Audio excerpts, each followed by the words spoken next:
परम मंगलमय ये राम कथा है। देखिए आप लोग सुबह से चल रहे हो,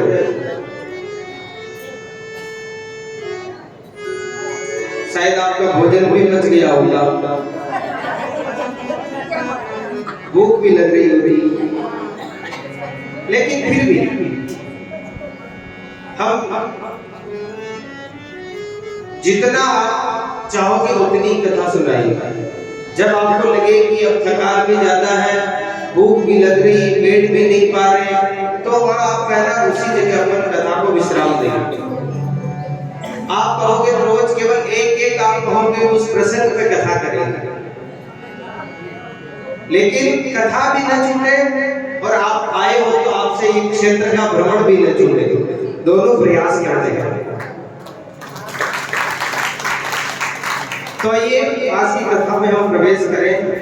इससे पहले 2 मिनट भगवत नाम संकीर्तन और उसके बाद आज की परम मंगलमय कथा में हम प्रवेश करें। श्री राम जय राम जय जय राम, श्री राम जय राम जय जय राम, श्री राम जय राम जय जय राम, श्री राम जय राम जय जय राम, श्री राम जय राम जय जय, श्री राम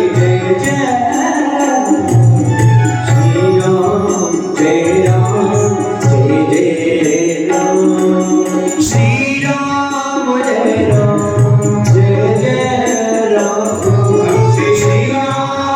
राम जय जय राम, श्री राम जय राम जय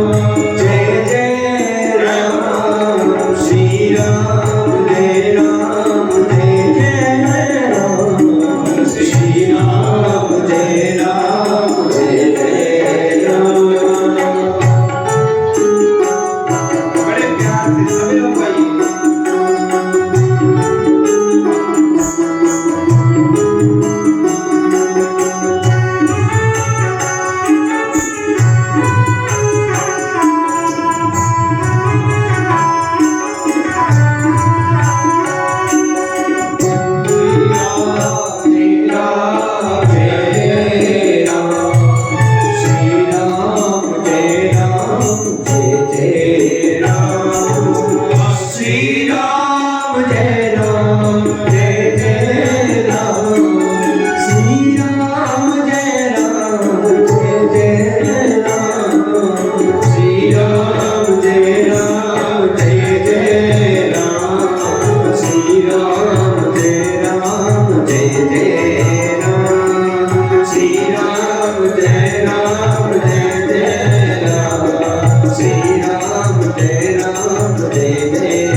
बोले श्री सीतारामचंद्र भगवान की जय।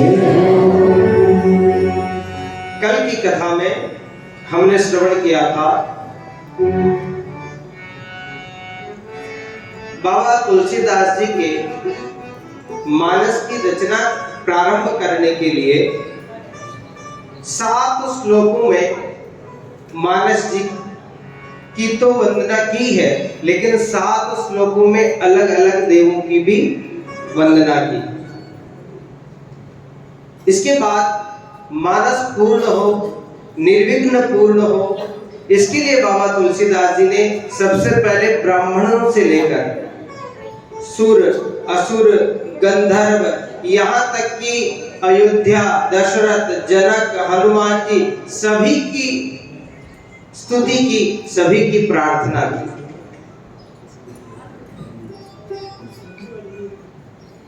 अपने जीवन को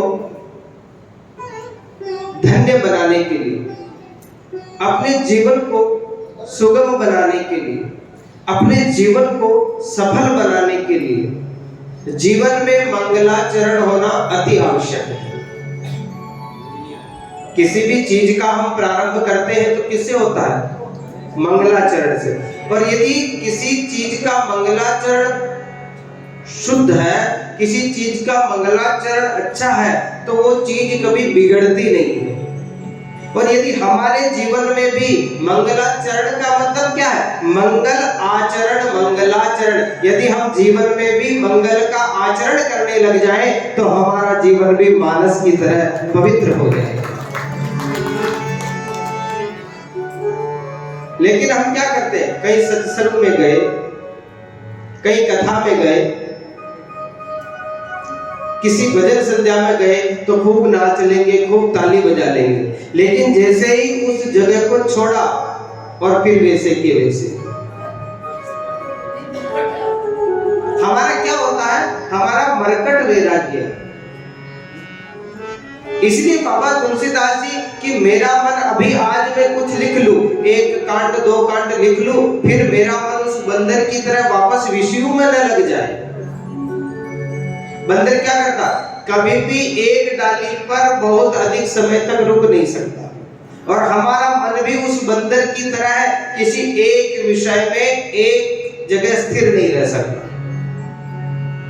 तो उन्होंने सबसे प्रार्थना की कि ऐसे ही तो ये मन चंचल है। कहते हैं ना कि ये मन बड़ा चंचल है, कैसे तेरा भजन करूं। ये मन बड़ा चंचल है, कैसे तेरा भजन करूं। जितना समझाऊं इसे, जितना समझाऊं इसे। जितना समझाओगे ना उतना क्या है? उतना ही मचल जाए, उतना ही मचल जाए। फिर क्या कहोगे? कि राघव तेरे चरणों की,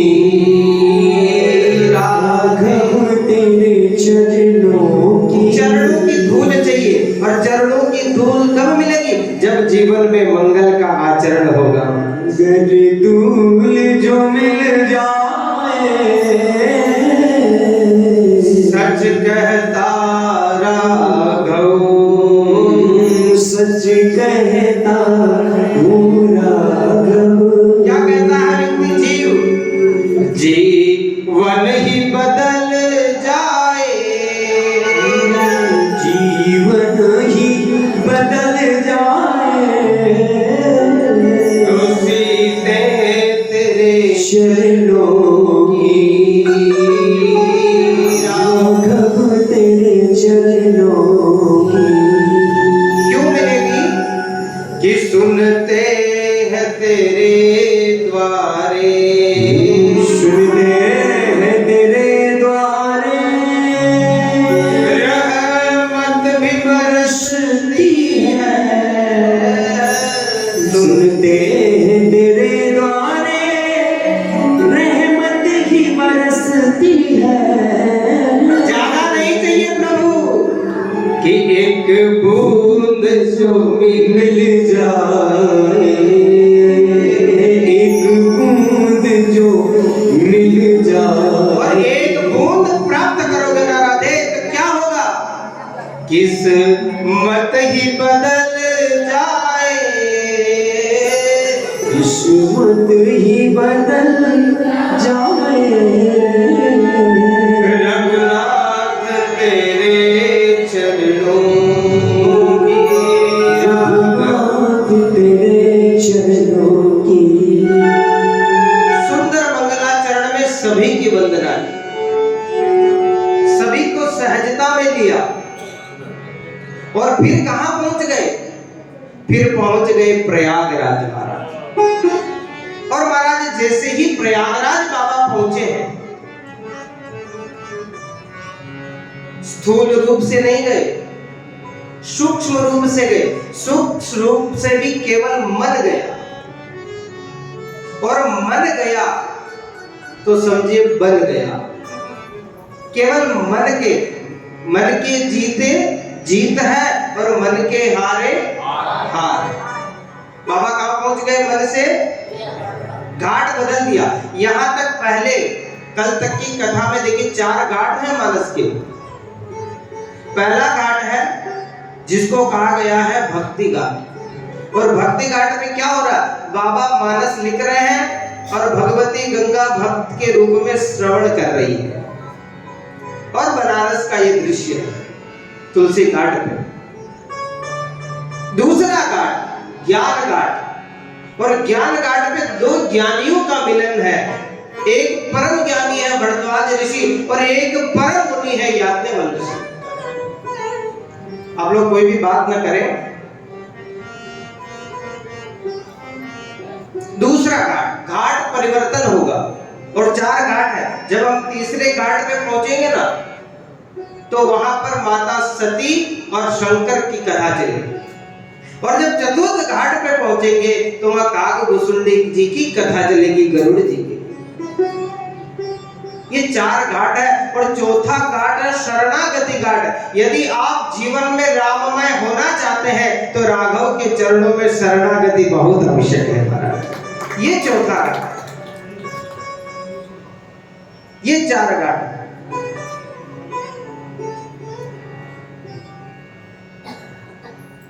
पुष्कर जी से मिल लीजिए। ये 4 घाट की कथा है और हम आज दूसरे घाट पे प्रयागराज पहुंचे हैं।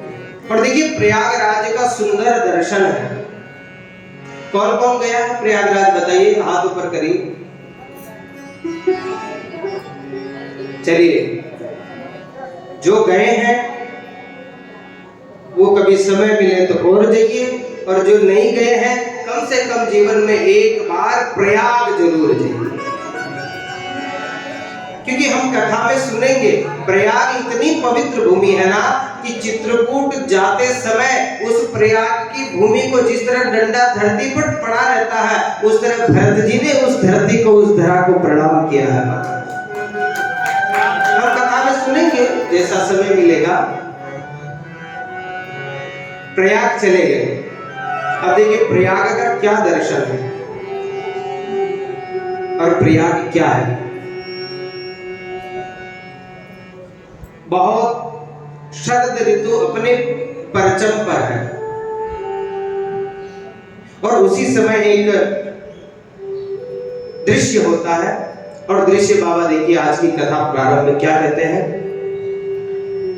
भरद्वाज मुनि बसहि प्रयागा।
और माघ का महीना। अत्यधिक शरद ऋतु कब प्रचंड पे होती है? सर्दी सबसे अधिक किस माह में पड़ती है? माघ महीने में ना।